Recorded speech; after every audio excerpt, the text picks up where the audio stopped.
let me bring in Jessie Paris-Smith and Becky Foon.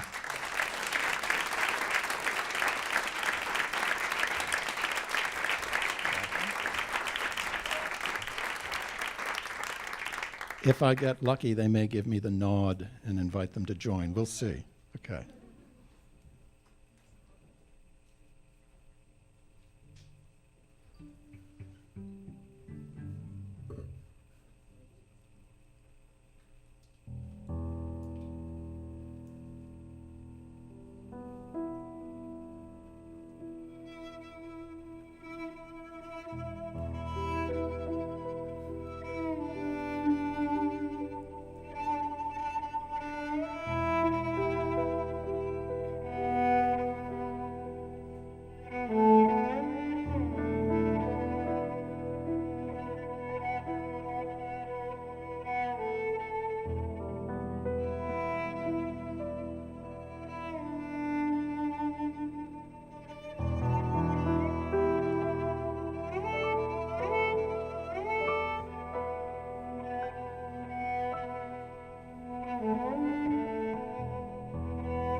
Well, the plan is that we now have a conversation, but we just had one.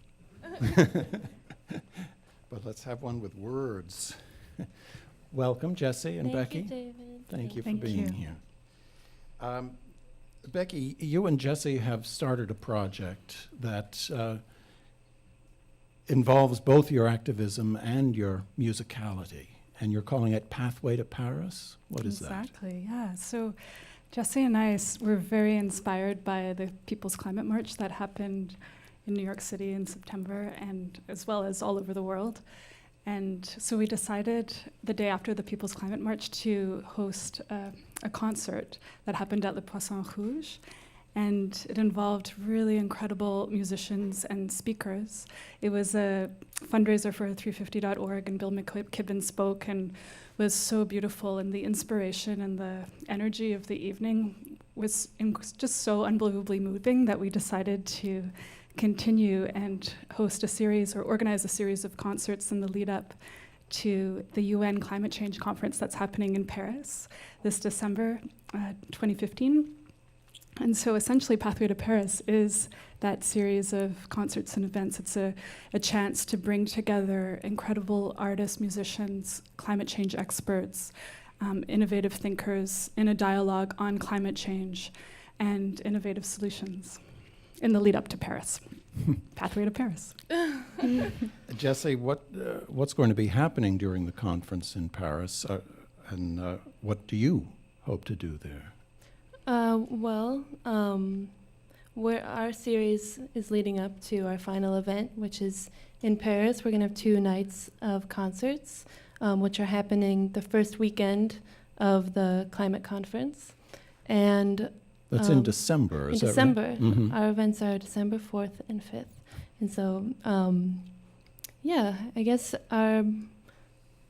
that event is going to be another fundraiser for 350, like our first event. And the first concert was the day after the People's Climate March, as Becky said. And so this one will be after the first week of climate talks at the conference. And it's just a chance to just raise really critical attention on the climate talks and bring in people to pay attention who might have otherwise not known about it, and just to, get people to think about how important it is to establish a legally binding agreement with all the nations. And I guess, what was I going to say? I was going to say something. Do you want to talk about what is happening at the climate conference? Yeah, well, I think you're hitting on, like Jesse's talk, the fact that Paris offers this enormous opportunity for countries, nations all over the world to talk about climate change and to come up with a legally binding agreement presents an enormous opportunity to come up with, for countries, then municipalities, states, provinces all over the world, to come up with really ambitious and smart reduction strategies for GHG emissions, carbon reduction strategies. So this is what we are essentially trying to hit on with these series of concerts that we're hosting from now up until our grand finale in Paris, to talk about what an incredible opportunity that is. And really the time is now. Like, climate change is the most critical issue of our time, and we need to step up to the plate, and really the red light is shining. We need to act. So this is our effort of bringing together incredible voices to help build a movement, because there's so much energy out there that is committed to this cause. And well, with all these issues of climate change, what difference does poetry and music make in this context? Well, I guess with music and arts and poetry and writing, you have such a special opportunity to reach a different audience, and sometimes a broader audience than someone of a different vocation would be able to get the word out to. So I guess for us, we have these passions of music and also of the topic of climate change. So it's just about finding opportunities and creating opportunities to to reach people and to share this. And it seems it just makes so much sense to me. Like, climate change is such a global concern, and music is a universal language. So it just makes so much sense to send these messages out about a topic that affects everyone, and using a language that everyone can relate to. So yeah, it also gives an opportunity to musicians and artists who want to do something. Mm-hmm. And so many people have been so responsive and excited about these events, who they want to do something, but they're not really sure what they can do. Sure. So,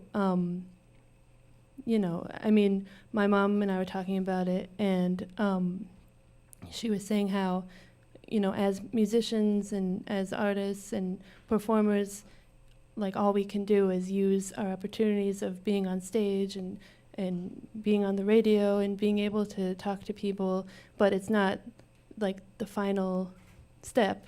And the real change that's made is when people gather together as a collective and really act on it, and also Congress and politicians actually making things a legal part of our society. But if we can do the first step and inspire people and remind them about subjects that they might have not been thinking about, if there's a concert of 1,000 people and a really important message is delivered from the stage clearly, and maybe I'm not being so clear, but clearly and passionately, maybe 200 people who are at that show will go home and do something, Mm-hmm. Positively effective. And maybe at a concert of 20 people, 5 people will go. So that's 5 more people, 200 more people Sure, than we're going sure. to do something before. So it's super good.